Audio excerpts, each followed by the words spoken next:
Сүрөтчүлөр союзунун Ош шаары боюнча жетекчиси Улан Жалиев бүгүн май боек менен тарткан сүрөттөрүн көргөзмөгө алып чыгып көрүүчүлөргө тартуулады. Кыл калемгердин айтымында эмгектеринин көпчүлүгү табияттан алынып, көп мээнетти талап кылат. Анын бири Чоңалайдагы чабан портрети.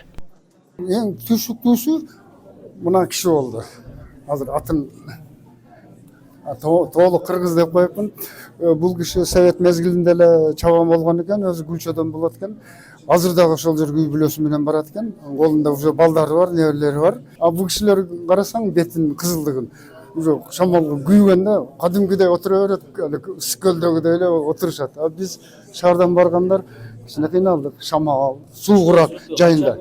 Көргөзмө Тургунбай Садыков атындагы сүрөт музейинде уюштурулган, анда ар кандай жанрдагы 100дөн ашуун сүрөттөр коюлган. Басымдуусу улуттук баалуулуктарды жана тарыхый жайларды чагылдырган эмгектер. Ар бир областта ар кандай тол жагынан, адамдар жашоо шарты боюнча мындай ар түрдүү эмелер бар экен, айырмачылыктар бар экен. Биз ошолорду сездик да. Ошолорду биз мына ошо май боек негизинде ошо картинага чагылдырып, элге тартуулап көрсөтөйүн деген максатта бардык да. Бирок аябай жакшы болду, ийгиликтүү болду. Ар түрдүүлүк чыгармачылык лабораториясынын алкагында ачылган сүрөт көргөзмө кыргыз жараны 2021-26 концепциясында камтылган жарандык иденттүүлүк, баалуулуктарын көркөм сүрөт искусствосу жана тарыхый маданий мурастар аркылуу кеңири жайылтууга багытталган. Катышуучулар азыр санариптик жашоо курчуган кезде кагазга тартылган жандуу сүрөттөр актуалдуу экендигин айтышат. Ошол 40 сүрөтчү 4 группага бөлүнүп, ошол 4кө бөлүнүп, анан түрдүү ошо областтарга 7 областка бөлүнгөн да.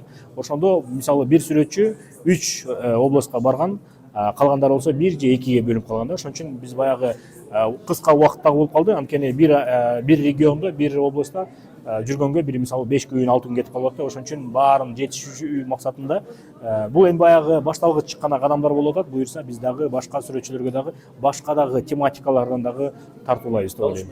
Айта кетсек, буга чейин президенттин жарлыгынын негизинде алдыңкы 40 сүрөтчү тандалып алынып, алар учурда аймактарда ар кандай багытта сүрөт тартып жатышат. Ал эми Ош шаарында өткөн сүрөт көргөзмө алдыда башка облустарда дагы уюштурулат. Эртөштүк Нурбек уулу, Бектур Калыбек уулу, ЛТР Ош.